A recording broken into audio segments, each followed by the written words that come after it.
When my next guest first appeared on Wogan, he was an established actor, thanks to the portrayal of a British aristo in White Mischief.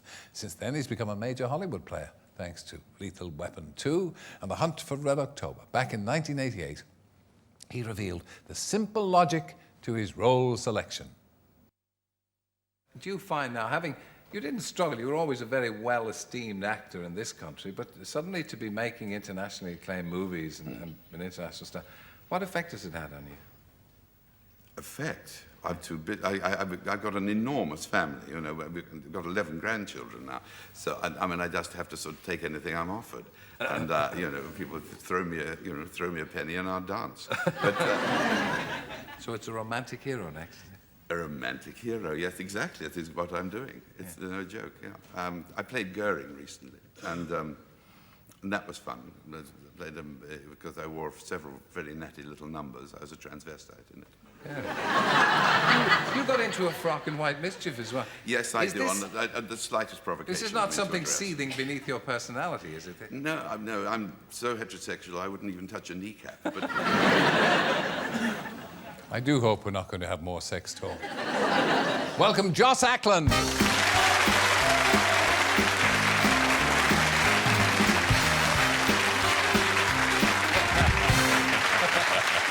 at you.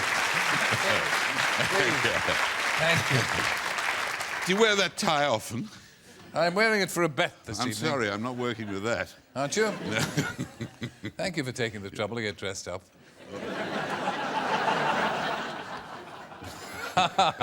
How many grandchildren have you got now? 32. Have you? 32, yeah, and 3 great-grandchildren. You're a lucky man. And it's expanding all the time. How do they look upon you? Kindly old granddad? They think I'm the sweetest, most lovable creature that ever walked this planet. Children can be fooled, of course.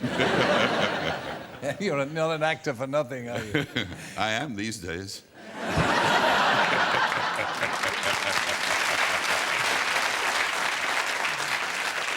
Now, when we last met, the offers from Hollywood were beginning to pour in, weren't they?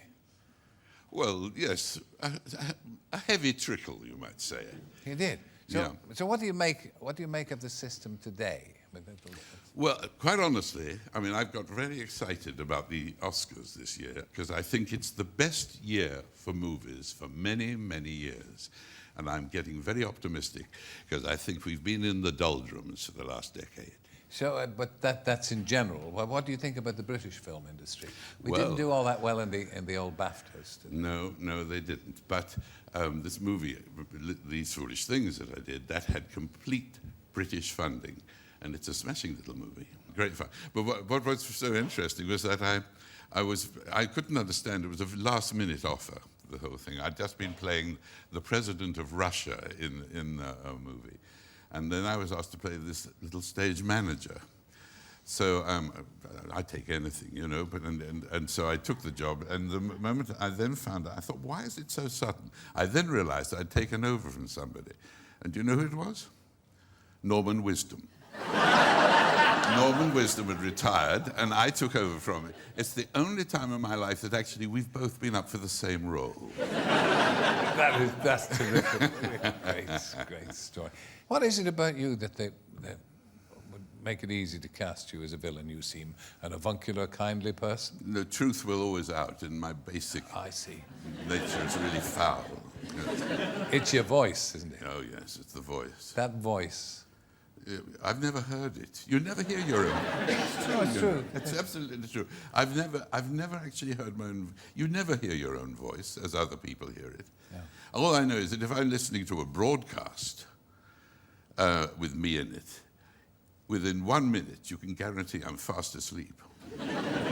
It's true. I can watch movies, but I can't listen to myself. Can you watch yourself in a movie? Yeah. Oh yes, quite dispassionately. Without embarrassment? Oh, well, no, I'm invariably incredibly good.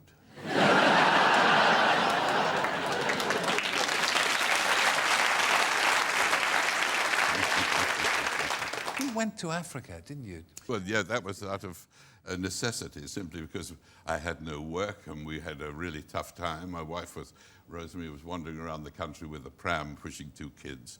And we thought life must be better than this somewhere. So we got on a cargo boat and went off, and I became a tea planter, yeah. You became a tea planter for a couple of years. Mm-hmm. Well, no, for 6 months. After 6 months, the ants at the house, actually, well, half the house was eaten away by ants.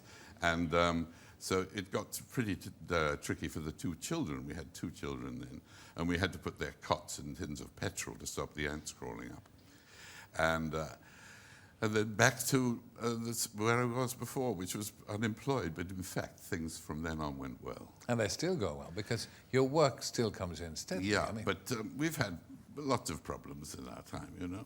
But I'm thrilled because I've just completed, after working for 3 years, my wife died 3.5 years ago, Rosemary, from motor neurone disease. And so she'd kept diaries from the age of 15, which was during the war, you know, and they were so enchanting that I asked her if she'd mind I could get them published, and she said she couldn't speak, because at the end she couldn't speak, she couldn't move, and she had a thing to put inside to get her food, you know, but she couldn't contact it in any way at all, except it went into the diaries, and so she was able to explain her right through to almost the very end. Extraordinary. And you've got to have it published. And I'm going to get it published. Good for you. And it's High Diddly Dee, it's called. Lovely. Will you stay with us? Oh, nowhere else to go, really. Me neither. Well, keep your powder dry. I'll be back with Joss in a nonce.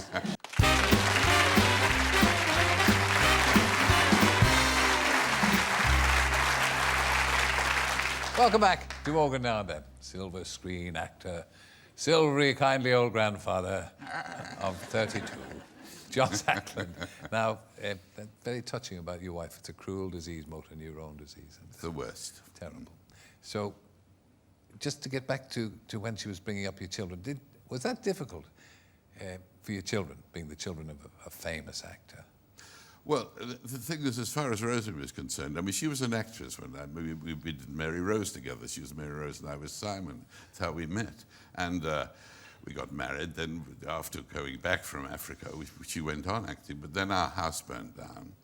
And she raced up through the flames. She was the only one who raced up and saved all the children. She was the only one that could get up through the flames.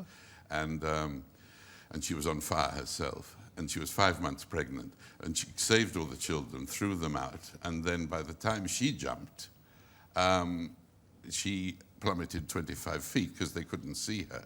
I mean, first of all, they didn't think she'd live. Then they said the baby had come away straight away. She saved the baby by, she was given painkillers, and she put the painkillers in the flowers, and in the morning the flowers had died. And so anyway, she was extraordinary. She was an extraordinary lady, and they didn't think she'd survive. And then she was the only person with that particular injury ever to walk out of Stoke Mandeville. What a woman your wife must have been. Really something special, really extraordinary. Yeah, well, this latest film, These Foolish Things, it chronicles life on the West End stage in the eve of World War II. Is that right? Did it bring back any fond memories I mean, you're not that old, but West End stage. I was evacuated during the war, you see, so I've got, but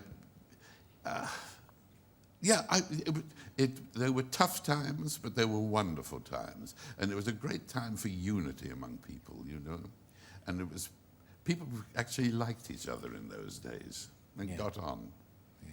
And I'm afraid the influence of television is not doing much good. You won't find me defending television. What I want to do is let's have a look at you in action in These Foolish Things. We have a little sneak peek. I'd like to see it. I've never seen it. You haven't seen that? Very interesting. I've forgotten all about it. Do you ever feel frustrated that you were never a leading man? Well, in movies. Yeah. Yes. Incredibly. Everybody made mistakes throughout my whole life. No, and I've been leading man in the theatre always. Yes, of course. Always, and always in the theatre. But never, well, the nearest, I suppose, was something like White Mischief. But that was, I guess it's probably because I don't look very beautiful. Nonsense. I do expect a little applause, something from the audience. They say, no, no, no.